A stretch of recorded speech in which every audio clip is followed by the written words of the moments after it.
Hey everyone, John here with more Nintendo news from their financial briefing. Now this is kinda scattered all over the place, so bear with me, but we'll be touching on how the virus is impacting Nintendo, Animal Crossing's digital sales, and the future of the Nintendo Switch. Anyway, without further ado, let's start. So first up, Nintendo spoke about the virus, and here's basically how it's going down. They say they may have to alter their projections for the following year as production and distribution is unpredictable. It may come to a point where they simply can't produce hardware. They also spoke about research and development, and they said, if the effects of the virus are prolonged or worsened further, development schedules may be impacted due to the difference in development environments between working from home and working in the office. We may not be able to proceed with the release of Nintendo products and the start of services as planned. This is also true for other software publishers, so it may not be possible to provide game content on Nintendo platforms as planned.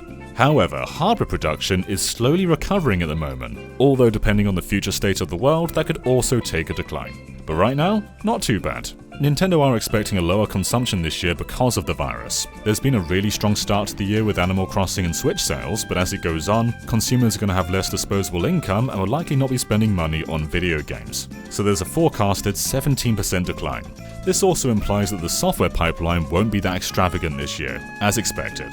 But anyway, let's get some more positive news. Nintendo's digital sales are way up, almost double last year, and games like Pokemon and Animal Crossing have a near even split in digital sales. This is likely due to the virus and many retail stores being closed, but New Horizons digital sales were around 50%. This level will likely not continue in the future, but digital's always been a low point for Nintendo compared to Sony and Microsoft, and it seems like, mostly because of the virus, digital is way higher.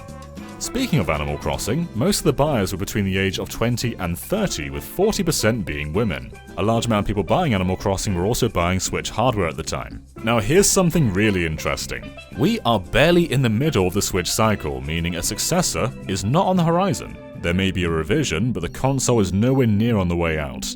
Now to be fair, the 3DS lived for around 2 years after the Switch came out, but the Switch is performing so well, there's no reason to have a new console yet.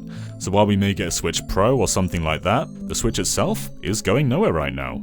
Nintendo are trying to ramp up the production of Ring Fit Adventure, which has very strong demand. That game's basically always out of stock.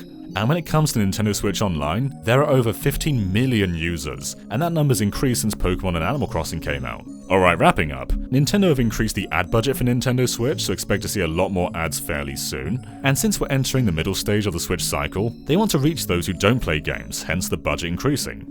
And the final bit of info, there are more smartphone games coming. They can't announce them right now, but Mario Run has surpassed 400 million downloads, and Animal Crossing Pocket Camp has been a lot more active since New Horizons came out. What do you guys think about these details? Let us know down below, and of course be sure to subscribe to Game Explain for a lot more on the Switch and other things gaming too. Until next time, bye!